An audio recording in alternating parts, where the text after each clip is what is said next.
નમસ્તે વિદ્યાર્થી મિત્રો, જેમ શિક્ષણ સંકુલની યુટ્યુબ ચેનલમાં તમારું સ્વાગત છે. આજે આપણે ધોરણ 8માં સામાજિક વિજ્ઞાન વિષયમાં પ્રથમ પાઠ તો જોઈ લીધો. આગળ તેનું સ્વાધ્યાય પણ તમને હોમવર્ક તરીકે આપી દીધું. આજે આપણે બીજા પાઠ વિશે ભણીશું. તો ચેપ્ટર 2 પર્યાવરણીય પ્રદૂષણ. પર્યાવરણની અંદર જે કાંઈ પ્રદૂષણ જોવા મળે છે તેના વિશેનું આ પ્રકરણ છે. તેની અંદર હવા પ્રદૂષણ, ધ્વનિ પ્રદૂષણ, વાતાવરણમાં રહેલું પ્રદૂષણ, આ બધા જ પ્રદૂષણો વિશેનું આપણે અભ્યાસ કરીશું. જળ પ્રદૂષણ, તમામ પ્રકારના. તો આપણે જોઈએ તો માનવીનો વિકાસ માનવીનો અધિકાર છે. દરેક માનવીને અધિકાર છે કે પોતાનો વિકાસ કરે. એટલે જ્યાં અને જેમાં વિકાસ હોય કે દેખાય તેને વિકસાવવાનો પૂરેપૂરો અધિકાર છે.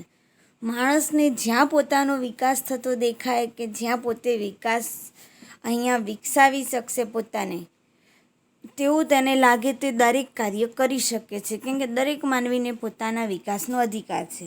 ઔદ્યોગિક ક્રાંતિ પછી વિજ્ઞાનની શોધો થવાથી યંત્ર વિજ્ઞાને વિકાસની મોટી મોટી તકો ખોલી આપી છે. એટલે કે ઔદ્યોગિક ક્રાંતિ થઈ ત્યાર પછી વૈજ્ઞાનિક શોધો ઘણી થઈ અને ત્યારબાદ જે યંત્ર વિજ્ઞાનની મોટી મોટી શોધો થઈ એના વિકાસને કારણે યંત્ર વિજ્ઞાને આ બધી જ બાબતો ખોલી આપી છે. મોટી વિકાસની તકો કે માનવી ભરપૂર વિકાસ કરી શકે છે. કેટલીય બાબતો તેની સામે છે. આ વિકાસથી માનવ જીવનમાં અમૂલ પરિવર્તનો આવ્યા છે, ખૂબ જ મહત્ત્વના. સર્જનાત્મકતાને યંત્ર વિજ્ઞાને એવો વળાંક આપ્યો છે કે ઉત્પાદનનું સરળીકરણ થવા લાગ્યું છે. એટલે કે નવી નવી ચીજ વસ્તુઓનું સર્જન કરવામાં વિજ્ઞાન દ્વારા એટલો અગત્યનો ફાળો મળી રહ્યો છે કે ખૂબ જ સરળતાથી ઉત્પાદન થઈ શકે છે. વીજળી, રેલવે, ટેલિફોન, વાહનો, ઉદ્યોગો, ઇલેક્ટ્રોનિક્સના સાધનો, આ બધું જ વિજ્ઞાનનું તેમજ માનવના વિકાસ યાત્રાના મહત્ત્વના પાત્રો છે. આ બધા એટલે કે માનવીના વિકાસમાં આ બધી ખૂબ જ મહત્ત્વની બાબતો છે. તેના દ્વારા માનવી ખૂબ જ સારો વિકાસ કરી શકે છે. પ્રદૂષણની સજીવ સૃષ્ટિ પર થતી અસરો. અહીં એક ચિત્ર આપેલ છે બાજુમાં, જેમાં આપણે જોઈ શકીએ કે જે બે પક્ષીઓ છે તે વિચારી રહ્યા છે કે આપણે હવે ક્યાં જઈશું. કેમ કે તેમની પાસે નાના નાના ઈંડા છે બચ્ચાને જન્મ આપવા માટેના. ક્યાંય ઝાડ નથી, જંગલ નથી. માણસે બધી જ પોતાના વિકાસ માટે ઉદ્યોગો, મકાનો, ફેક્ટરીઓ બધું બનાવી દીધું. હવા પણ પ્રદૂષિત થઈ ગઈ. ઝાડ પાન પણ હવે લુપ્ત થવા લાગ્યા છે ધીરે ધીરે, મતલબ કે ખલાસ થવા લાગ્યા છે. માનવી પોતાના વિકાસ માટે જ્યાં પર્યાવરણ નડતરરૂપ હોય તેનો નાશ કરે છે. કુદરતી બાબતોને જેમ કે ઝાડોનો, વૃક્ષોનો કટ કરીને ચોક્કસ જગ્યા બનાવીને ત્યાં બાંધકામ કરે છે. તો આવી રીતે એક સમય એવો છે કે પક્ષીઓ એટલે કે સજીવ સૃષ્ટિ અન્ય રડી રહી છે આજે કે આપણે હવે ક્યાં જઈશું ને શું કરીશું. કુદરતી સ્ત્રોતોના અમર્યાદિત ઉપયોગથી, એટલે કે આ બધા જે કુદરતી સ્ત્રોતો છે, પ્રાણીઓ, જંગલો, વનસ્પતિ, પાણી, આ બધુંના અમર્યાદિત ઉપયોગથી પાણી, હવા અને વનસ્પતિમાં અશુદ્ધિ પેદા થઈ છે. એટલે કે મર્યાદિત વગરના ઉપયોગોથી પાણીમાં, હવામાં તેમજ વનસ્પતિમાં બધે અશુદ્ધિઓ પેદા થઈ. પ્રદૂષણ ફેલાયું છે બધે. તેની એટલી બધી માત્રા વધી ગઈ છે કે વિકાસને સ્પર્શવાની સાથે પર્યાવરણને પ્રદૂષિત કરી મૂકે છે. એટલે કે માણસ પોતાના વિકાસ કરવાની સાથે મારો વિકાસ કરી દઉં, આટલી રીતે પ્રગતિ કરી દઉં જીવનમાં, આ પોતાના વિકાસ અને પ્રગતિની સાથે સાથે પર્યાવરણને પણ પ્રદૂષિત કરી મૂકતો હોય છે. આ બેઉ એમના સંદર્ભો સાથે જોવાનો અને સમજવાનો પ્રયાસ કરવો અનિવાર્ય છે. આ બંને બાબતો એવી છે કે માનવીનો વિકાસ અને પર્યાવરણનું પ્રદૂષણ બંનેને એકસાથે જોવાનો ને સમજવાનો ખાસ જરૂરી છે. કેમ કે જેટલો આપણે આપણા વિકાસને લગતી બાબતોને વિચારીએ છીએ, આપણા ઘરમાં એક નવું વ્હીકલ માત્ર આપણે લાવીએ છીએ તો જ્યાં જ્યાં જે જગ્યાએ આપણે ફરીએ છીએ ત્યાં હવામાં પ્રદૂષિત આપણા સાધન દ્વારા આપણે હવા પ્રદૂષિત કરીએ છીએ. કે આ રીતે આજે ભૂમિ એટલે કે જમીન, પાણી, હવા અને ધ્વનિ તેમજ અવકાશમાં પણ ઘણી બાબતો પ્રદૂષિત થઈ રહી છે, પ્રદૂષણો વધી રહ્યા છે. તેની ઘણી વિપરીત અસરો માનવ જીવન અને પર્યાવરણ ઉપર પણ જોવા લાગી છે. ઉદ્યોગો આવવાથી પર્યાવરણને અસર કરતા અનેક પ્રકારના પ્રદૂષણો વધ્યા. ઉદ્યોગો બન્યા એટલે મિલો, ઉદ્યોગોમાંથી નીકળતો નકામો કચરો, નકામું પાણી, ધુમાડો, આ દરેક વસ્તુ પ્રદૂષણ વધારે છે. હવા, પાણી અને ભૂમિનું પ્રદૂષણ તો મુખ્ય પ્રદૂષણ ગણાય. આ ત્રણેય આપણું જીવન ટકાવી રાખવા માટે શુદ્ધ અને યોગ્ય તત્વો હોવા આપણા માટે મુખ્ય તત્વો છે, જરૂરી છે. તે હવા, પાણી અને ભૂમિ. હવે આપણે પ્રથમ જોઈએ પાણીનું પ્રદૂષણ. તો વોટર પોલ્યુશન અહીં આપણે જોઈએ છીએ કે નદી નાળામાંથી નીકળતો આ નકામો કચરો, પછી આ મિલો, ફેક્ટરીઓમાંથી ભૂંગળા દ્વારા પાણી પડી રહ્યું છે નદી તળાવમાં, તેમજ આ માછલીઓ જે પણ આવું ગંદા પાણીમાં પોતાનો સારી રીતે વિકાસ કરી શકતા નથી. કેટલાક તો જળચર જીવો નાશ પામે છે. ઉદ્યોગોમાં પાણી જોઈએ.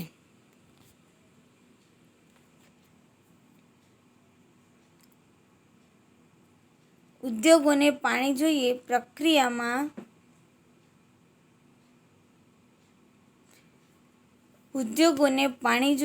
પ્રક્રિયામાં માલ બનાવવા. ઉદ્યોગો હોય એટલે એમાં કંઈક ને કંઈક માલ બનાવવા માટે, કોઈ પણ હેતુ માટે ત્યાં પાણી અસ્વસ્થ થઈ જાય, કંઈક કાર્યમાં ઉપયોગ થાય અને એ પાણી પછી નકામું નીકળી જાય. અને નકામું પાણી ક્યાં જાય?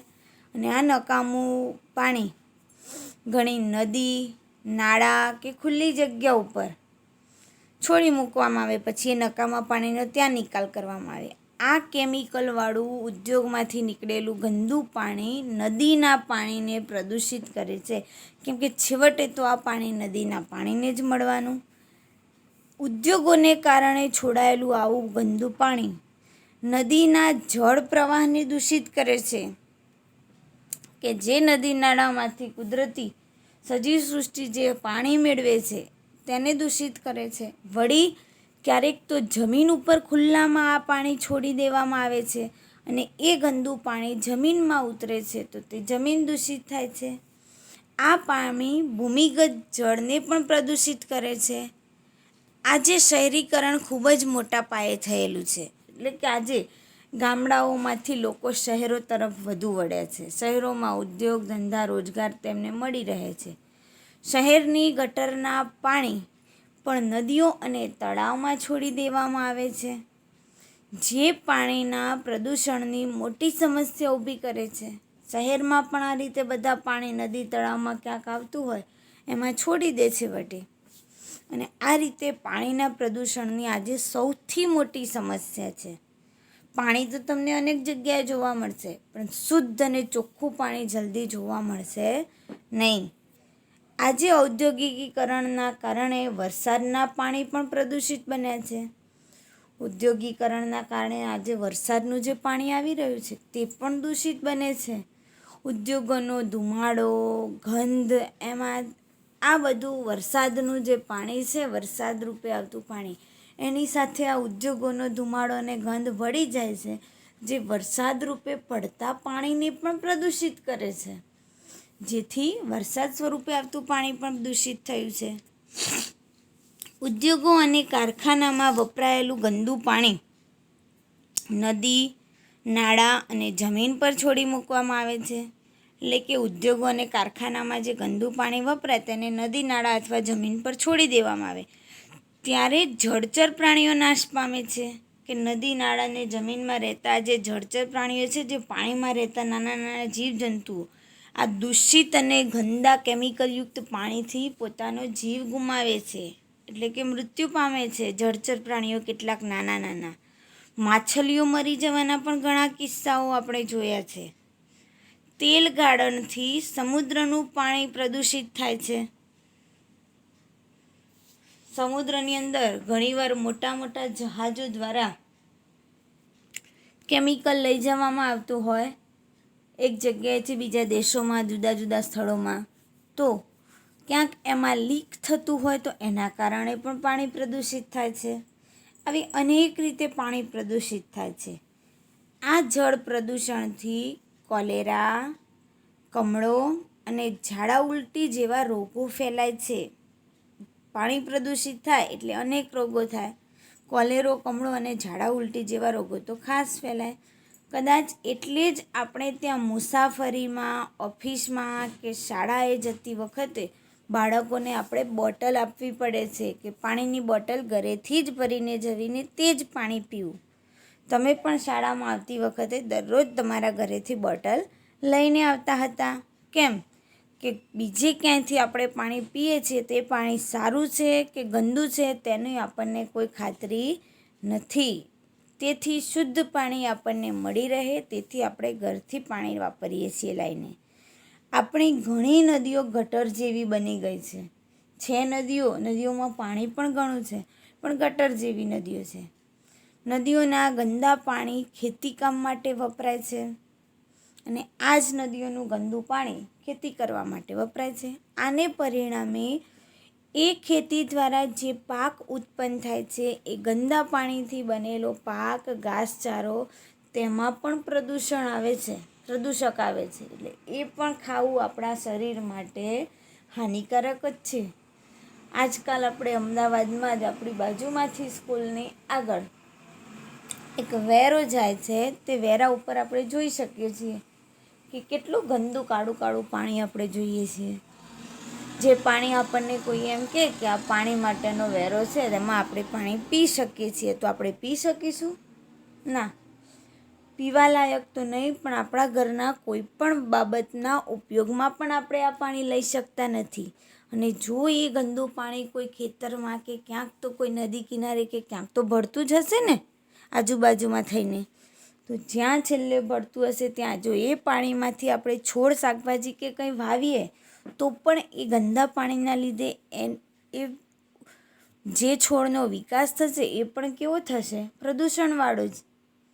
તો કે આ રીતે પાણીનું પ્રદૂષણ ખૂબ વધી રહ્યું છે.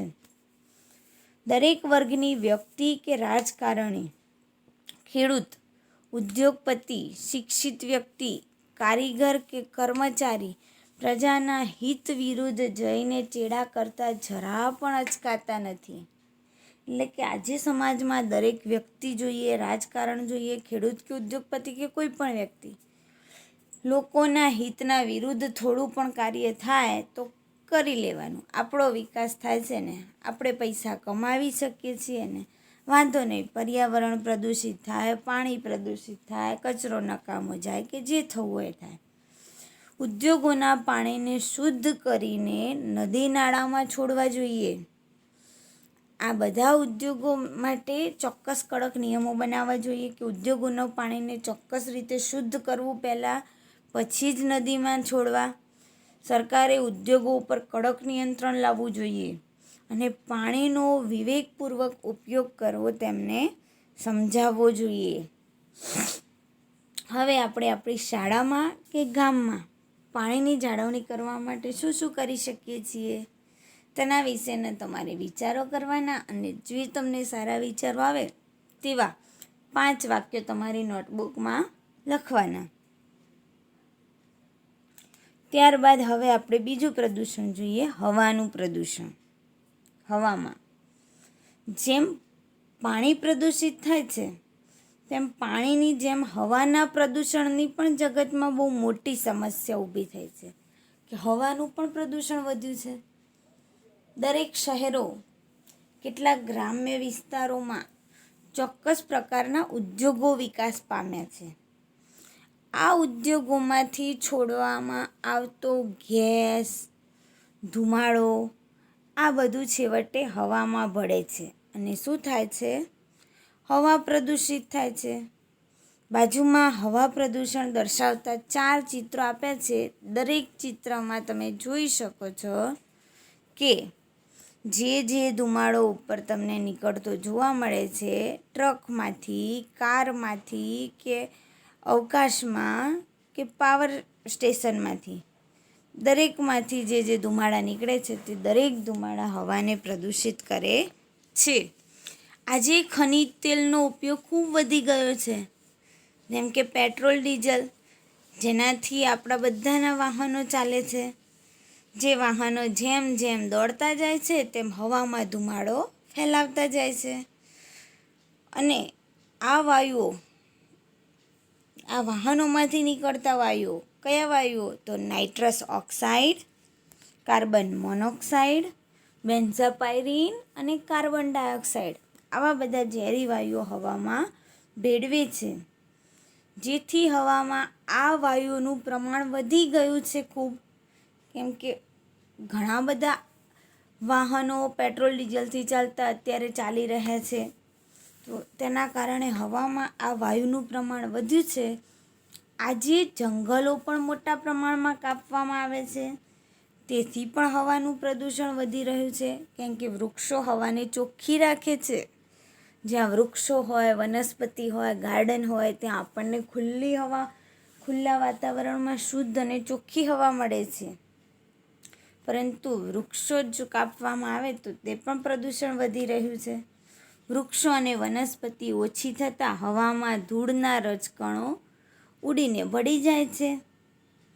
વૃક્ષો ઓછા થવાથી ઝેરી વાયુ CO2નું પ્રમાણ વધવા લાગ્યું છે, જેને લીધે ગ્લોબલ વોર્મિંગ જેવી મોટી સમસ્યા પણ ઊભી થઈ છે. હવાના પ્રદૂષણથી ફેફસાની બીમારી, દમ, હાંફણ જેવા રોગો થાય છે. હવામાં ઉડતા ધૂળના રજકણથી શરદી, ઉધરસ, ખાંસી જેવા રોગો પણ થાય છે. વધુ પડતા પ્રદૂષણથી ગુંગળાઈને ઘણા પ્રાણીઓના મૃત્યુ પણ થાય છે. વધુ પડતું પ્રદૂષણ હોય તો માનવી શ્વાસ પણ સારી રીતે ના લઈ શકે. હવાના પ્રદૂષણથી ગરમી વધી રહી છે. કેટલીક વાર આવા બધા વાયુઓ વરસાદ સાથે ભળે છે અને એસિડ સ્વરૂપે વરસાદ પણ થાય છે, જે વનસ્પતિને અને પ્રાણીઓને દરેકને નુકસાન કરે છે. હવાનું પ્રદૂષણ અટકાવવા માટેના ઉદ્યોગો માટેના ચોક્કસ નિયમો બનાવવા જોઈએ અને આ નિયમોનું ચુસ્ત રીતે પાલન પણ કરવું જોઈએ. યોગ્ય પ્રમાણમાં ધુમાડો કે ઝેરી ગેસ ફિલ્ટર થાય તેવા સાધનો વિકસાવવા જોઈએ. યોગ્ય રીતે ચોક્કસ ધુમાડો જે નીકળે તે અને ઝેરી ગેસ પણ ફિલ્ટર કરી શકાય એવા સાધનો બનાવવા. પર્યાવરણ જાગૃતિના અભિયાનો પણ ચલાવવા જોઈએ, જેથી પર્યાવરણ વિશે લોકો જાગૃત થાય. કસૂરવાર ઉદ્યોગોને સરકારે કડક થઈને બંધ કરાવવા સુધીનો દંડ કરવો જોઈએ, કે જો તેમના દ્વારા પર્યાવરણને પ્રદૂષિત થાય તેવી બાબતો સરકાર જોઈ શકે તો તેને બંધ પણ કરાવી શકે છે, કે ચોક્કસ પ્રકારનો દંડ વસૂલ કરવો જોઈએ. પેટ્રોલ ડીઝલનો જરૂર પૂરતો જ ઉપયોગ કરવો જોઈએ. પ્રદૂષણ મુક્ત એવા CNG અને PNGનો પણ ઉપયોગ કરવો જોઈએ. વાહનોમાં PUCનો પણ કડક અમલ કરાવવો જોઈએ, જેથી આ હવા પ્રદૂષણમાં ઘટાડો કરી શકાય છે. તો વિદ્યાર્થી મિત્રો, આજે આપણે આ પ્રકરણમાં જળ પ્રદૂષણ અને હવા પ્રદૂષણ આ 2 ટોપિક વિશે જોઈએ છીએ. હવે આગળના નેક્સ્ટ ટોપિક આપણે આવનારા વિડીયોમાં જોઈશું. તો ચાલેલા ટોપિકમાંથી આવતા સ્વાધ્યાયમાં તેમજ ખાલી જગ્યા, ખરા ખોટા જેવા નાના નાના સ્વરૂપે જોવા મળતી દરેક બાબતોને તમારે નોંધી વાંચી અને યાદ કરવાની રહેશે ખાસ. અને આવનારા ટૉપિક પણ તમારે એકવાર વાંચી લેવા, જેથી જ્યારે બી વિડીયો લેક્ચર ચાલે ત્યારે તમે આસાનીથી સારી રીતે સમજી શકો. Thank you.